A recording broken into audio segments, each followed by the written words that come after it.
Bonjour et bienvenue dans cette nouvelle capsule sur la transformation numérique dans le cadre de l'initiative Intraprenez du regroupement des jeunes chambres de commerce du Québec.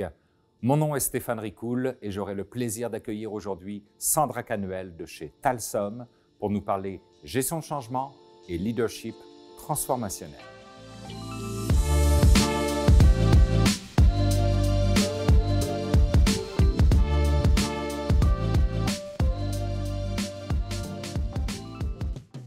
Bonjour Sandra. Bonjour Stéphane. Écoute Sandra, je suis super content de te recevoir aujourd'hui dans cette capsule parce qu'on va parler d'un sujet, on m'a dit que c'était extrêmement important dans le cadre des projets de transformation numérique, la gestion de changement et le leadership transformationnel.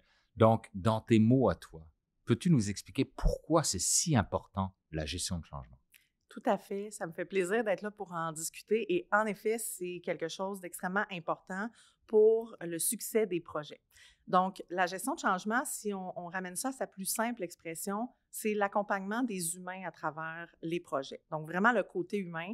On a tendance à mettre beaucoup d'énergie sur les aspects un peu plus techniques de la gestion de projet. Puis, on oublie parfois que c'est des gens qui reçoivent et qui vont contribuer au succès. Puis, chaque personne va changer ou va accepter de changer à son propre rythme.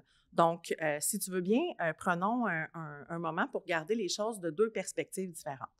Donc, sachant qu'on veut accompagner les humains, si on regarde du point de vue de l'entreprise, le projet, c'est clair, on sait où est-ce qu'on s'en va, on a une raison de démarrer un projet, hein, il y a des bénéfices escomptés par rapport à un projet, on a une vision.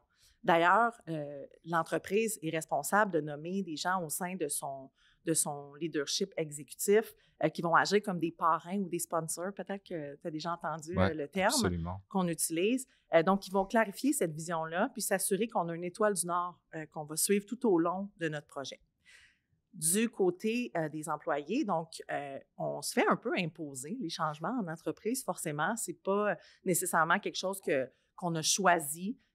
Puis nous, on fait notre travail au jour le jour, tout va bien. Puis je vais prendre l'exemple d'un système parce qu'on parle de transformation numérique. Donc, par exemple, j'ai un système que j'utilise, moi, depuis de multiples années pour faire mon travail. Ça occupe 80 % de mes tâches. Dans 80 % du temps, j'ai besoin de recourir à ce système-là. Puis là, demain matin, on m'annonce qu'on doit le changer. Oui. Ça se pourrait que ça fasse mon affaire. Ça se pourrait que je trouvais qu'il n'était pas tellement performant, puis que je me dise, bon, bien, il était temps qu'on prenne action puis qu'on décide de le changer. Puis que j'ai quand même des préoccupations par rapport à ça, parce que je ne sais pas trop comment ça va se passer. Ça se peut aussi que je sois terrorisée puis que je me dise, Bien, c'est ça. Bien, c'est ça, tu sais, moi, mon système, je le connais par cœur, je suis une référence pour mes collègues. Qu'est-ce qui va se passer et que va-t-il advenir de ma capacité à faire mon travail? Donc, tu as l'impression que là, du jour au lendemain, tu deviens comme incompétent. Là. Exactement. Puis ça, c'est très, très déroutant en entreprise, le sentiment de perdre confiance en ses moyens puis de ne plus avoir les bonnes compétences, alors que hier, on les avait. Là. Fait que c'est très déroutant. Donc, de ce point de vue-là, la gestion de changement, c'est une approche qui est proactive, qui est structurée, qui va permettre d'accompagner les gens à travers cette transition-là. Tantôt, tu as utilisé l'expression bénéfice escompté. Peux-tu nous dresser peut-être une liste ou, je sais pas, nous donner une idée de c'est quoi les bénéfices auxquels on peut s'attendre grâce à une bonne gestion de changement? Oui, tout à fait. Puis, je vais commencer avec les bénéfices humains, comme on parle d'accompagner des humains. Oui. Donc, tu sais, quand il y a un changement, puis là, je repars avec mon exemple de système. Donc, on change le système, il y aura des impacts, puis potentiellement qu'avec ce nouveau système-là, ça va changer un petit peu les processus d'affaires que je suis habituée d'utiliser pour faire mon travail. Puis là, je te rappelle, j'utilise le système 80 % de mon temps d'habitude. Puis là, il y a des choses qui sont automatisées avec la nouvelle solution. Qui font en sorte que je dois faire un peu plus d'analyse, par exemple. Tu sais, ça change la définition même de mon rôle. Donc, ça a un impact sur mon quotidien qui va être majeur, mais qui va avoir de multiples embranchements, on va dire. Si on a une bonne stratégie de gestion de changement, ça va permettre d'accompagner les gens à réduire la durée puis la vélocité de ces impacts-là, l'ampleur des impacts qu'ils vont ressentir, pour que le plus vite possible, on les ramène dans un mindset ou un état d'esprit, si tu me permets, un état d'esprit dans lequel ils vont vraiment sentir qu'ils sont sur la bonne voie pour réussir puis accomplir ce qu'on leur demande à travers le projet. OK. C'est très clair. Tu as parlé de stratégie tantôt. J'imagine que ça ne s'improvise pas, la gestion de changement. Est-ce que est-ce que ça existe des cadres ou une méthodologie ou une approche quelconque en matière de gestion de changement? Y a-t-il quelque chose qu'on peut suivre concrètement? Oui, tout à fait. Puis, tu sais, le but d'utiliser un cadre, puis je vais t'en présenter un. Il y en existe plusieurs, en fait, mais je vais t'en présenter un spécifiquement.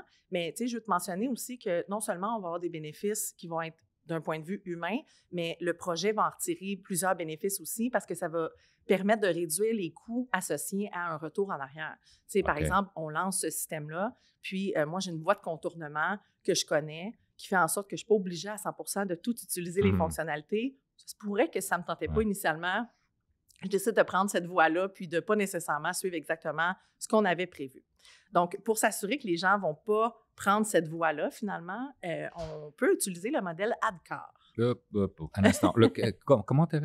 Excuse-moi, comment tu écris ça? Oui, bien, c'est un acronyme pour commencer que à travers lequel je vais t'amener avec moi. Le ADKAR, c'est le A pour Awareness, un acronyme en anglais. Donc, Awareness qui veut aussi dire conscience. Le D pour le désir, qui est facile à traduire pour désir aussi. Ad. Exact. Le K pour knowledge, donc la connaissance. Et le A pour ability, qui veut dire la maîtrise ou la compétence. Puis finalement, le R pour renforcement. Donc, si tu permets, on va aller à travers ces différentes lettres-là. Donc, le premier, la conscience. On vient avec notre exemple. Il y a une communication qui est envoyée aujourd'hui dans mon entreprise. On annonce qu'on change le fameux système. Ma première réaction peut être « Oh, OK, un instant, qu'est-ce que ça implique? J'ai plein de questions, plein de choses qui me viennent en tête. » C'est clair. Fait que le but, c'est de m'assurer que tout le monde va être capable de prendre conscience du besoin de changer. Pourquoi l'entreprise a choisi de changer le système? Pourquoi on fait ça maintenant? Puis c'est quoi le risque qu'on a si on décide de ne pas le changer? Puis les gens, une fois qu'ils prennent conscience de ce besoin-là de changer, bien, c'est là qu'ils vont être en mesure de développer la prochaine étape, soit le désir. Donc, c'est un choix personnel de s'impliquer puis de vraiment s'investir dans un changement, finalement. Ça demande bien des efforts de changer. On est habitué de faire les choses. On est des bêtes d'habitude. C'est pour ça qu'on appelle ça la résistance au changement. Là. Exactement. Ouais. Fait que pour éviter de résister, justement, on doit développer ce désir-là de s'impliquer. Puis, pour développer ce désir-là, c'est vraiment d'aller un petit peu plus creux dans les bénéfices pour l'entreprise. OK, c'est correct, mais pour moi, qu'est-ce que je vais en retirer? Puis qu'est-ce que je vais avoir en échange de fournir tous ces efforts-là? Une fois que c'est compris, puis qu'on a réussi à identifier, par exemple, bien, je vais sauver du temps au quotidien, ça va me donner du temps pour faire des tâches que j'aime encore plus faire, que je n'arrive pas à dégager en temps normal. C'est là où est-ce que je vais être prête à dire, OK, j'embarque, qu'est-ce que ça me prend pour réussir? Donc, je t'amène à la connaissance. Au niveau de la connaissance, là, on va tout de suite penser à de la formation. Mais la formation, tu vas être d'accord avec moi, je pense, puis je ne sais pas pour toi, mais moi, quand j'apprends quelque chose de nouveau, c'est vraiment rare que je suis bonne à le faire tout de suite en sortant de ma formation. Ça me prend un petit temps pour m'habituer. Donc, la connaissance, ça vient rapidement vers la prochaine lettre qui est la maîtrise ou ability. Puis, on doit construire cette compétence-là, puis rebâtir notre confiance envers la compétence qu'on est capable de démontrer finalement. Et ça prend du temps. Ça prend de l'espace sécuritaire pour apprendre, puis pour pratiquer, puis se tromper aussi. On a le droit. Oui, dans un environnement sécurisé dans lequel il n'y a pas d'impact négatif sur mon travail, sur ma performance, sur les opérations de l'entreprise aussi, évidemment. Donc, une fois qu'on a eu toutes ces belles opportunités-là d'apprendre et de pratiquer, puis que là, on est prêt à passer en mode déploiement ou go live, qu'on va entendre souvent en mode projet, ça ne s'arrête pas là. Une fois qu'on met l'interrupteur à on, on va dire, pour rester en bon français.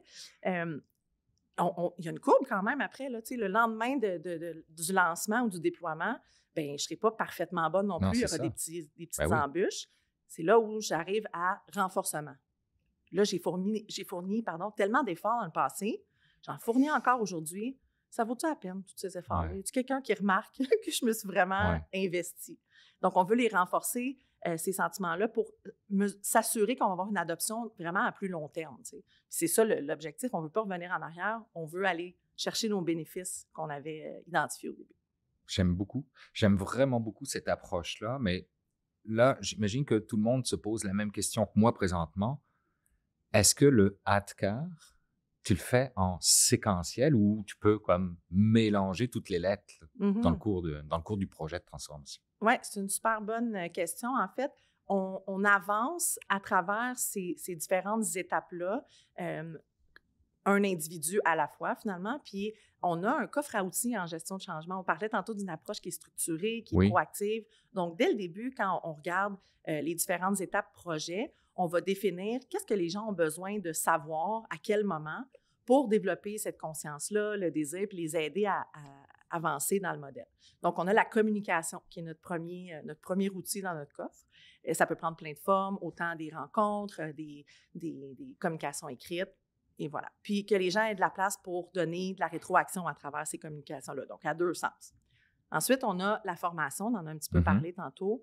Vraiment important de ne pas penser que c'est une solution magique, on l'a dit, c'est pas parce qu'on est formé qu'on est compétent nécessairement. Donc, on a besoin, dans notre volet formation, de prévoir du temps de pratique, de l'accompagnement, puis de rassurer les gens pour les aider à construire leurs compétences. C'est un angle intéressant, ça. C'est pas parce qu'on a reçu de l'information qu'on devient compétent. J'aime ça. Oui, tout à fait. Puis le troisième outil dans notre coffre, c'est le soutien. Donc, c'est un outil un peu plus versatile, je vais dire, ou qui peut prendre différentes formes. Puis ça peut autant être comment j'accompagne les gens à travers leurs préoccupations. Ils vont avoir toutes sortes d'inquiétudes au fur et à mesure qu'on avance puis qu'ils apprennent des nouvelles infos sur le projet. Donc, comment je les soutiens, autant pendant qu'on est en train d'avancer dans la construction de nos compétences qu'une fois qu'on a lancé le système pour s'assurer que tout le monde s'en va dans la même direction et reste en un morceau, si on veut. Excellent. Le sujet de la capsule porte aussi sur le leadership transformationnel. Ouais. Dans le cadre d'une transformation numérique, d'une bonne gestion de changement, etc., c'est quoi le rôle exact du leadership ou des gestionnaires? Oui, tout à fait. Bien, pour commencer, j'ai envie de dire que le gestionnaire est lui-même un employé, donc va avoir son propre voyage à travers le ADCAR. C'est vrai, tout à fait. Oui, puis c'est à ne pas négliger quand on gère le projet puis qu'on veut les inclure rapidement, nos leaders. On veut s'assurer qu'ils ont tout ce qu'ils ont besoin entre les mains pour exécuter ces différentes stratégies-là de communication, de formation et de soutien. Donc, ils vont vraiment avoir le rôle d'accompagner les gens dans leur transition dans le modèle. Donc, de les aider à passer d'une étape à l'autre. Puis de surtout mesurer, on va lancer des communications, mais ce n'est pas parce qu'on a communiqué que les gens ont pris conscience de pourquoi il faut changer maintenant. Il faut aller mesurer ça, il faut aller poser des questions, puis s'intéresser à réellement comment ils se sentent. Puis le modèle ADCAR, bien qu'on a besoin de débloquer un peu comme un jeu vidéo, là, chacun des tableaux avant de se rendre au prochain. Donc, on veut vraiment avoir une conscience avant de développer le désir, sinon on n'est pas capable. Mais ce n'est pas linéaire. On peut revenir en arrière. J'apprends quelque chose de nouveau. J'avais le goût, ça me tentait. Puis là, juste avant d'aller en formation, je me rends compte que c'est beaucoup plus gros que ce que je pensais. Oups! Ça se peut que je retourne en arrière puis que j'arrive en formation avec pas le bon état d'esprit. Donc, mon gestionnaire, il est critique, surtout mon gestionnaire immédiat.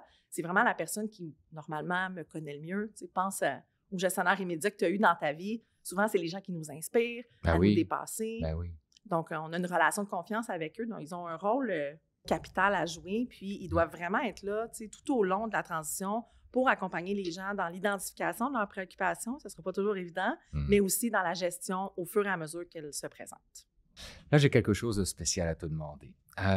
Ceux qui nous écoutent en ce moment en sont probablement à leur tout premier projet de transformation numérique.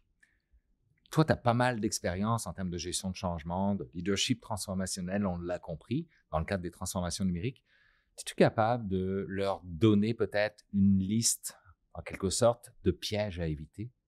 Oui, tout à fait. Je pense que le conseil que je donnerais à l'équipe projet, c'est de vous assurer d'inclure les gestionnaires rapidement dès le départ pour bien comprendre à qui vous avez affaire quand vous parlez aux employés qui sont les destinataires finalement ou les gens qui vont recevoir ce changement-là. Puis, aux gestionnaires, bien, piège numéro 1, ne pas oublier de gérer vos propres préoccupations. On l'a dit, vous êtes un employé avant tout. Puis c'est normal.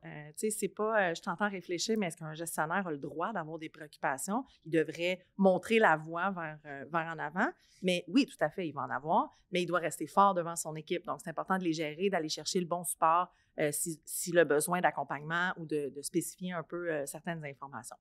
Le deuxième piège, ne pas éviter les conversations difficiles. On l'a dit, on gère des humains.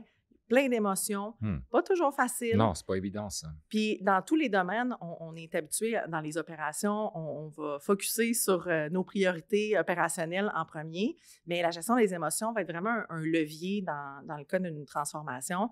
Donc, ayez ces conversations-là, soyez courageux, puis prenez ça comme un cadeau. Les gens qui s'ouvrent à vous puis qui choisissent de vous partager comment ils se sentent, bien, vous donnent un cadeau que vous n'avez pas le choix de transformer en une action pour les accompagner.